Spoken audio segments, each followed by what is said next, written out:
many of you believe that you live a life in balance right now?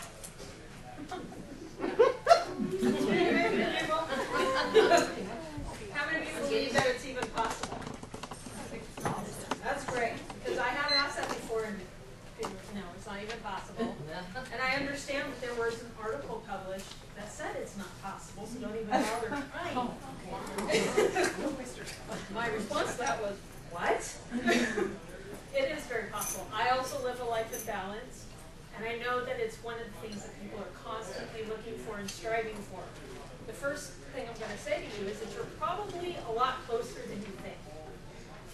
It's what our perception of balance is.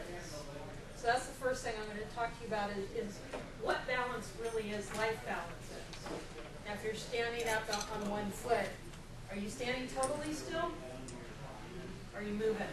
Kind of adjusting, especially when you're in heels, maybe you take a step forward. So it's not about standing still and being in that one spot. It's constant movement is what balance is. If you look at the gymnasts on the balance beams, etc., they're in motion. They're moving as they're doing their thing. So it's always making little adjustments and moving. Now, I've heard balance referred to as riding on a bicycle or those kind of things. You can fall off of those. What happens when you fall off of something? You get hurt. You got to pick yourself back up and get the courage to get back on, but you're carrying with you that memory of you fell off and you got hurt. And so you're trying to make adjustments to make sure something like that doesn't happen again. So it can affect your ride. Right? So I have a different perspective I'd invite you to look at. I'm going to grab my little prop back here. How many of you guys remember what a weeble is?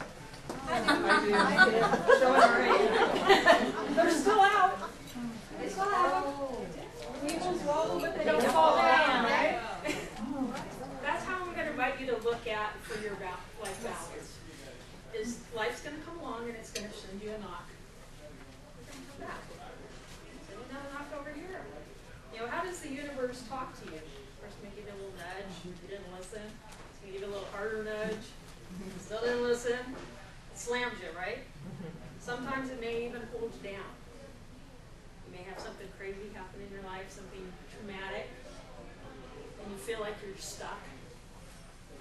But knowing that you can always come back, and maybe your position's a little different, but you're still moving.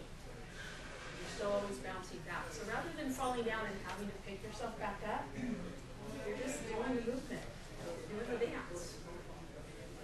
So if you're looking at balance that way, it may make it a little easier for you to adjust when chaos happens. Because a life in balance does not mean that you're going along in utopia. That would be so boring. I'd fall asleep. I'm sorry. I like life. Life's meant to be enjoyed. It's about what's happening, what's going on all the time. And there's always movement going and always things popping up that you didn't expect. And chaos. Chaos plays a part of it. It's not a bad thing. It's a part of it. And it's moving with that chaos. And not letting it knock you off a bike that you're on. Instead, you're moving with it.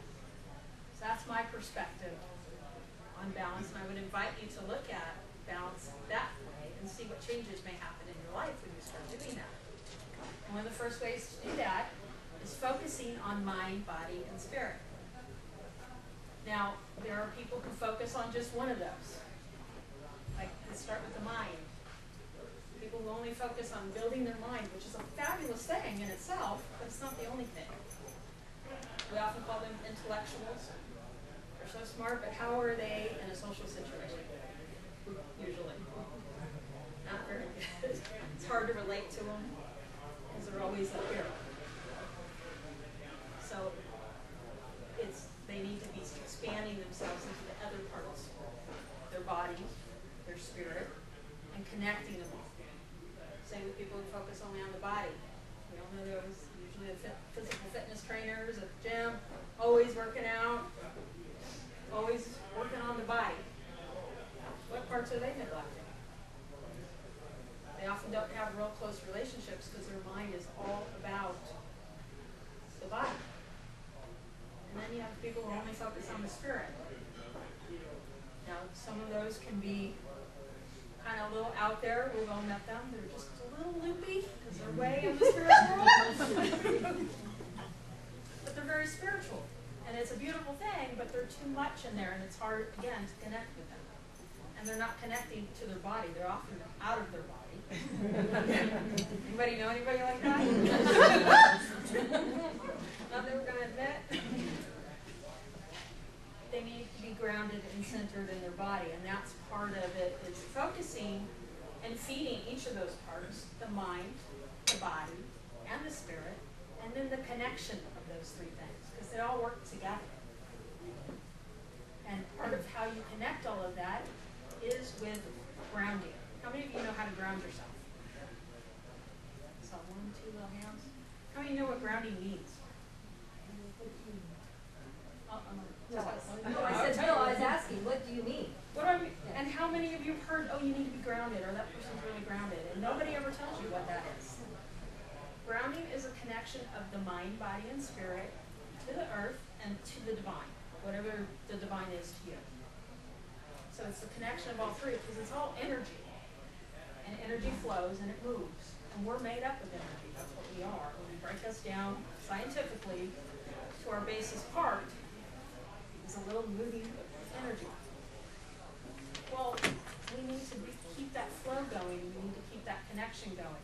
So when you ground yourself, and that's focusing on connecting those three, and then to the earth, to the divine, and then flowing the energy through, that's removing a lot of the obstacles. Things become clearer. It's easier for you to know what to say yes to, what to say no to, and it keeps you moving and centered on your purpose. That's what I mean by grounding. And that's what I was taught. And there's many different ways to do that. There's a couple in my book, Achieving the Balance Dream, that I list on you. There, I have a couple on my website, and I do a whole workshop on them where I take you through at least 6 different ways. So you get to try them on and figure out which one works best for you. So there's many different ways to do it. Meditation is one form, but some people can't meditate. They have what I call monkey brain. Mine's always going. Really hard to meditate. So that one won't work for them. So we try on a different one. Okay? So there's different ways to do that. So if you're real curious about that, I invite you to go to my website and check those out.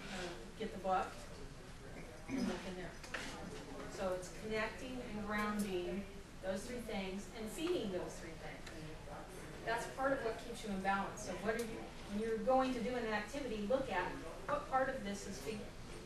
Is this feeding? Is this for my mind? Is this for my spirit? Is this for my body? Or maybe it's for a couple of them. There are things that feed all 3 of them. So think of something that may help feed that. I encourage you to write it down on your